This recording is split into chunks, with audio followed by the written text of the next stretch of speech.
Hello everyone, welcome to your weekly Galactic and Heritage card reading and your Angel card reading.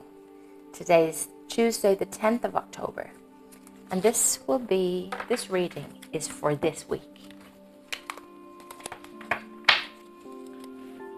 It should be from yesterday the 9th until the 16th, Sunday the 16th of October. But these messages are timeless. So if you come across this video and it's past the date, that doesn't matter. You can still benefit from these messages if they resonate. I'm just cleansing my cards, this wonderful bunch of, I think it's sage, and there's lots of flowers in it that my friend made me. Absolutely gorgeous. Love that. And it smells, I can smell like rosemary. It's really nice. And she also made me a lovely jasmine, rose and lavender candle. I'm not trying to sell this because she doesn't sell them, but this smells amazing. So I'm surrounded by lovely smells. So a lovely start to this reading. So as we gather here today in this safe and sacred place, I ask only the highest and most divine and original source energy beings and expressions be allowed to participate in this reading. I invite our guides, your guides and my guides. I invite your angels and my angels. I invite our soul families and our star families, our higher selves, our parallel selves, past, present and future, to participate. And only with the most highest intention, full of love and light and benevolent, and we would like to ask for the most benevolent outcome of all. And so it is. So what would the angels like to tell us for this week? Any important messages for the week starting October 9th until 16th? Or any messages at all for the viewers out there? Any messages? I'm waiting for a popper or a jumper. Oh, this one there. Oh, there are two. Support and divine timing. Okay.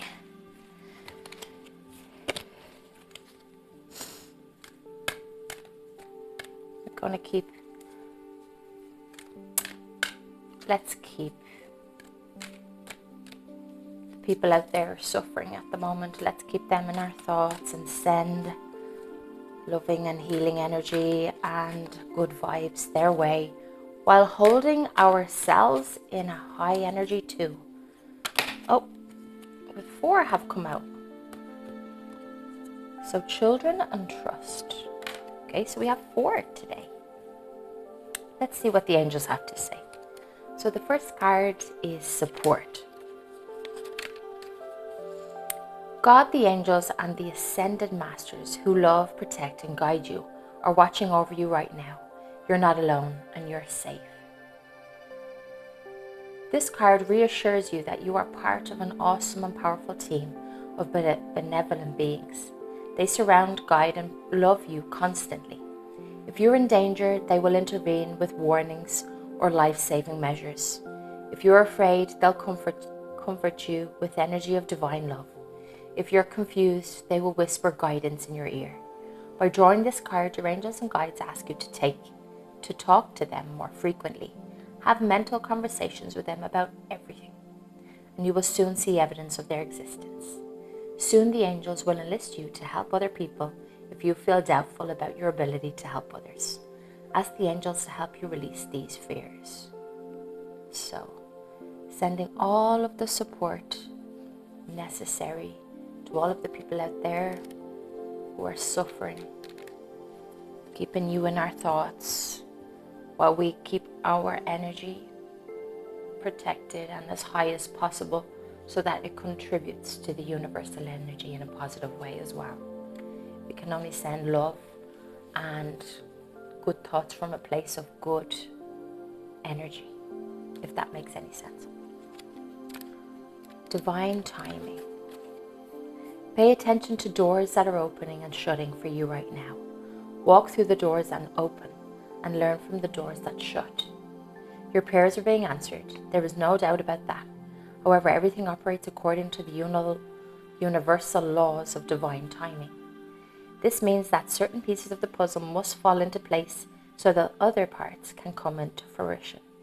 If you try to skip or rush certain pieces or parts, the whole plan will lack solid foundation.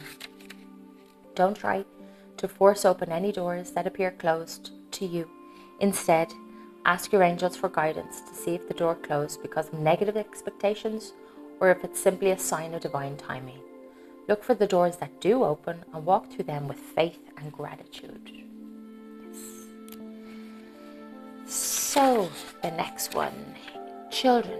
You're asked to pay attention to your children or your inner child right now. New children may be coming into your life very soon. This card signals that the angels see your need to play, have fun, and honor your inner child. Perhaps you'll play with your own children or grandchildren, or you might enjoy having fun with other adults or doing work that involves helping children. Take some time to ask your inner child, how do you feel? And what would you like to do? Plan an afternoon where you take your inner child on an outing, doing things that allow your playful side to emerge. Swing and slide at the park, take an afternoon nap, draw on the sidewalk with chalk, or build a sandcastle. I don't know if I'm going to go and draw with chalk on the sidewalk, but maybe I'll do other things that are playful. What playful things can you do? Especially during really devastating times throughout the world. It's good to kind of revert back to having fun and appreciating what's around us and to try and enjoy the little things that we have. It doesn't mean, it's not a selfish thing actually. It's actually helping and contributing to a lighter energy all around the world. So it in turn helps those people who are suffering out there by sending them, thoughts from a playful and happy place. Trust. Believe in yourself and have faith that God and the angels are with you. Ask them to help you lose the fears that block you from enjoying full faith. Your angels know that you've been disappointed in the past. These experiences have eroded your faith in yourself, other people, or even God. However, the angels remind you of the importance of holding on to your faith. By drawing this card, the angels emphasize the value of self-trust. They know that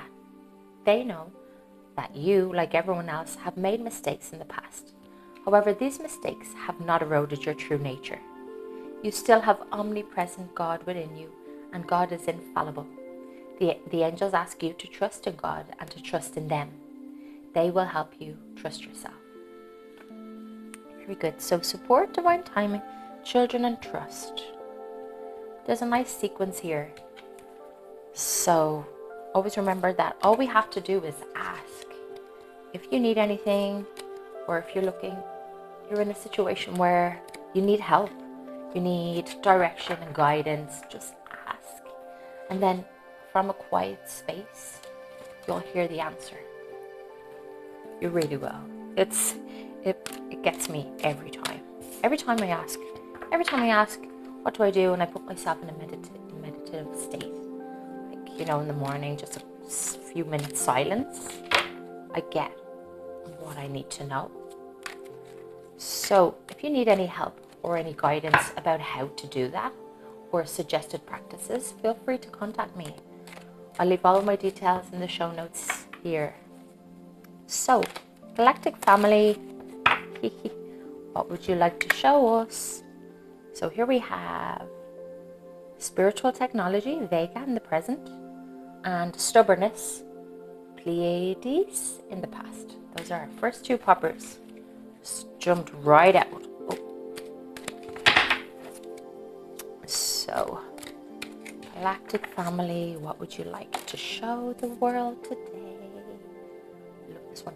Beyond wisdom, founders parallel. Let's throw one more out for the crack. Crack is the Irish for fun, in case anybody doesn't know. throw it out for a wonderful message. Let's give us one more special message. Oh! Oh, 3 more came out. Oh, devotion to service, which actually came out upside down. Ladies. And another 2 came out, so I'm just going to go with that. I'm just going to go with it. So we have spiritual technology, then stubbornness, then beyond wisdom, then devotion to service upside down, then common ground, and then mental transformation. Let's have a look what this has to say. So Vega in the present, 23.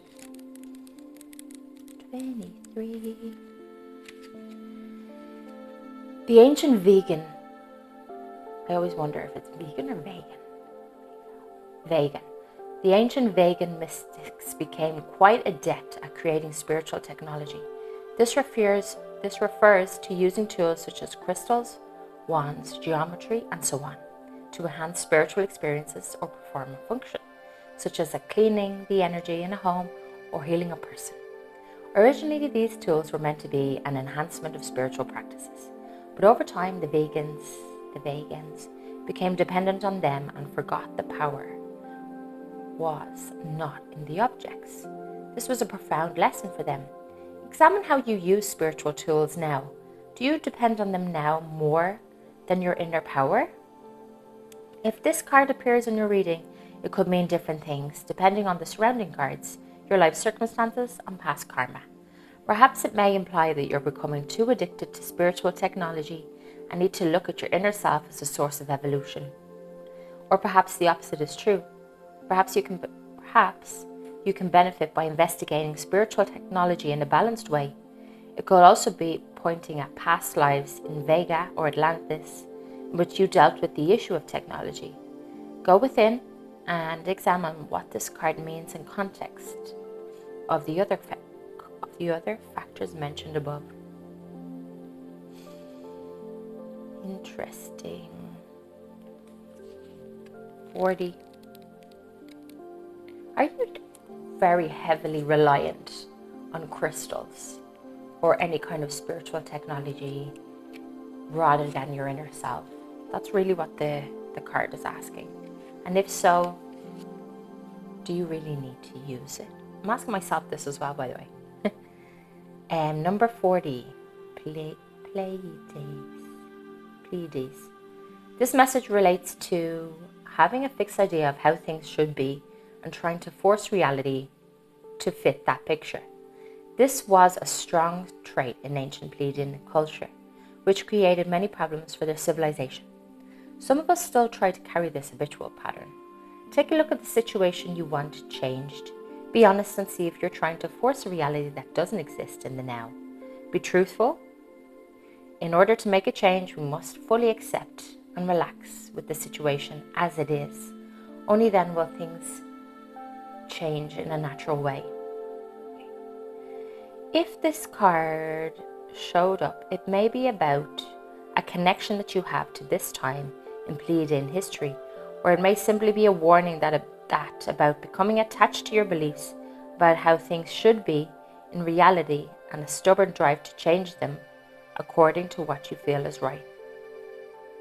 So it could be a warning that we're too attached to our beliefs and about what should be. So if you're attached to if you feel like you're attached to the way things should be or the way things should turn out, maybe release and let go of that control. And by working on your throat chakra, we can release and let go of control.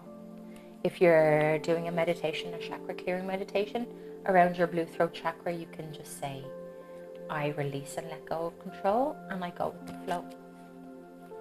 Number 1, beyond wisdom.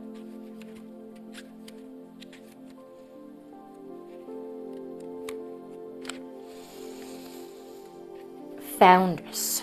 The founders represent the abiding awareness the one consciousness that spans time and space. This consciousness is aware of its simultaneous existence as both the whole and its separate parts. It created an illusion of fragmentation so that we could have individual lifetimes, but its wholeness still abides and is ultimately the consciousness that sees through the eyes of every living soul. This is your true self. Some call it God, because this card points to your true nature. It is the most powerful card of the deck. It cuts through the illusion and moves beyond wisdom. It's you. Remember. If this card showed up in your spread, let me see what it says. It is a reminder of your true nature and a suggestion to never get distracted by the chaos or intensity of physical existence. Let yourself feel the connection with the source in a way that goes beyond intellect. As this connection grows stronger within you, it can serve as a guiding force in your life. Trust that connection. So, if this resonates, take it on. If it doesn't, discard it. Let it go. Devotion of Service, number 64. As a result of their evolutionary in history, the Pleiadians, lots of Pleiades today. As a result of their evolution in history, the Pleiadians are now a species devoted to service. This is the main reason why we have interacted with humans. This is the main reason why they have interacted with humans for thousands of years. A deep transformation takes place within you when you devote your actions to service. This does not mean self-sacrifice, however. If you are already being of service to others, know that this calling is one you have felt for many lifetimes. If you feel you're not being of service, this is a message to start soon. Remember, being of service begins with the small things. A smile on the street or sending love from your heart. Redefine what service means to you and begin reaching out. Okay. So, the meaning of this card is quite clear, but how to apply the meaning of your life depends on your life circumstances. The devotion to service is seen as a fundamental gateway to spiritual growth, but the meaning of it is often misunderstood. People often assume that devotion means sacrifice, or that somehow you have to devote your life to a cause. But in reality, the concept of service is quite flexible. Sometimes it doesn't necessarily refer to what you do so much as it refers to how you do it. It does not mean you should change jobs in order to feed the hungry, for example. Sometimes being of service can be something as simple as putting good loving energy into the food you make for a customer, or in the way you answer the phone in your office. Ultimately, when Earth society views others as extensions of the self and sees that in reality everyone is really one anyway, this energy of love and service infuses all aspects of life. The Pleiadians made a profound transition from being self-centered in their very ancient to young days to being a species devoted to service in all that they do. This is a potential that exists for Earth's humans as well. Take a look at your life and see how you too can begin to view reality as means to be of service to the universe, and see where that shift in perception takes you. Interesting. 83. Hybrid, parallel, common ground. Throughout Earth's long history, interacting with ET beings, many hybrids were created. A hybrid being is a powerful symbol because it represents the building of a bridge between two different realities and standing on that common ground from a place of empowerment to create a new evolved reality. You pull this card because you have a connection with a hybrid being. It may be a Zeta human hybrid or another. This energy is influencing you now to help you bring together two aspects of yourself that previously conflicted. This powerful card means that profound integration is forthcoming. So if you did pull this card, it's most likely refers to the marriage of two seemingly different themes in your life and how they can be brought together in a fruitful way. If you are having difficulty making a decision, or there's a conflict between two things in your life, this card is suggesting that you can indeed integrate them. It may require patience and creativity, but it is entirely possible when you commit to the process. This card may also literally refer to the connection that you have with a hybrid being. This being can be a mix of many species, but if you see that there are Zeta and Assassini cards in your spread, the hybrid is likely a combination of Zeta and human. Look to the themes and challenges in your life to see where integration can happen. This integration of polarity in the outer world represents an even more powerful integration in the inner world. Serious future mental transformation. So, number 94. Beliefs, habits, and mental attachments cause most of the distress that we experience as humans. Sometimes we don't even realize we have them. Now that we are making a planetary transition, it requires us to let go of these obstacles to true awakening. Our future serious friends who have released these obstacles can help us with this because they provide loving guidance to help us navigate this transition. This card asks you to be truthful that your limiting beliefs and habits, even the positive ones, this card asks you to be truthful about your limiting beliefs and habits, even the positive ones, and open yourself to new and flexible ways of being and thought. If this card is in your spread, look at the other cards as well as your life circumstances for future clues.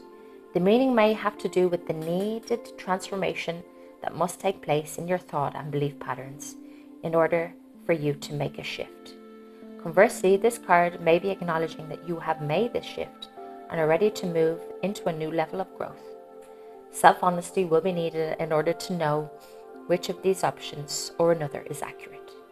It is quite possible that guides from the serious era are working with you in your growth. If you feel this in this case, open yourselves even more to the wisdom that can share with you. Do not fear this change, for freedom always comes from this type of mental transformation.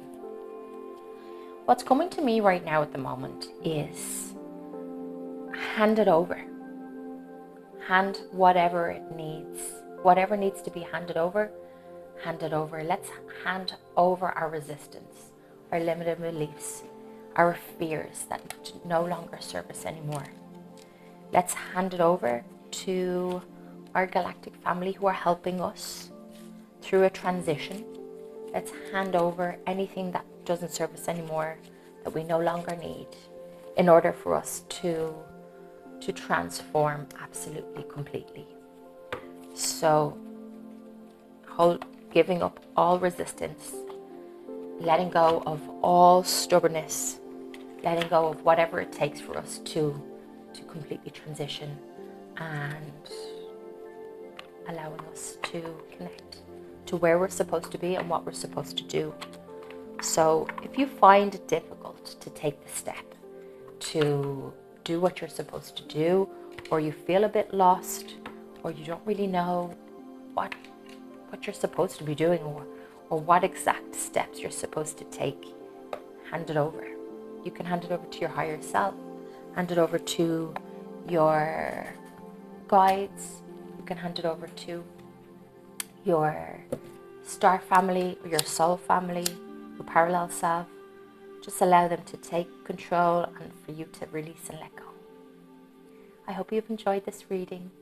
If you like this video, press like and subscribe in order to get weekly notifications, and send it on to anybody who you think might resonate, anybody who needs this message. I wish you a wonderful day, sending lots of love and light, and take care. Bye.